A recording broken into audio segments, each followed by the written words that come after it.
As the fields full of wheat and barley around my village are being harvested, I am reminded of the importance not only of the physical harvest, but also the spiritual harvest.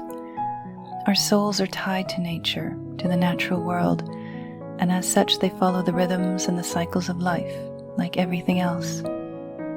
It's important to acknowledge your own spiritual harvest, to look back at the seeds of intention that were dreamt over in the winter, planted in the spring, tended to in the summer, and then harvested in the later months. What worked it up in our lives, and what didn't? There are no failures, only lessons learned. Sometimes these can be our greatest teachers. But it's not only the reaping of what we have sown that matters. Here in my little corner of the world, the wheat and barley are waiting to be taken in. The thunderstorms are making it a tricky business, as it always does, for the crops need to be getting dry.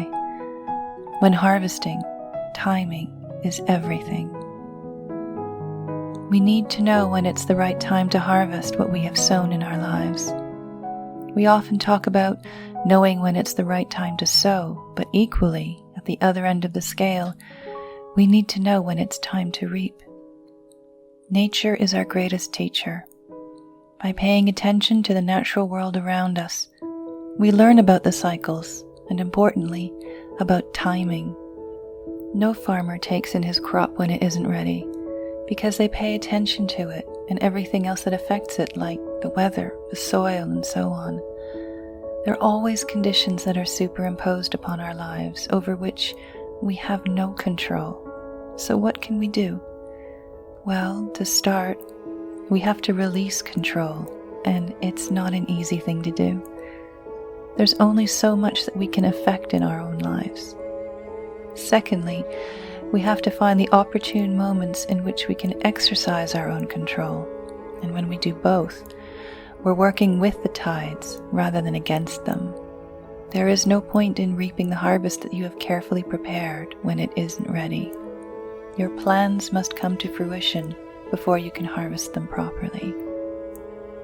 So take some time this harvest season to listen to your soul, to look at your own spiritual harvest, and to reap what you have sown when the time is right. Whether it has been a success or not, what matters most is the lessons learned and the experience gained. Only you will know when the time is right to reap what you have sown, after paying close attention to your soul. I wish you all a very productive and bountiful spiritual harvest this year.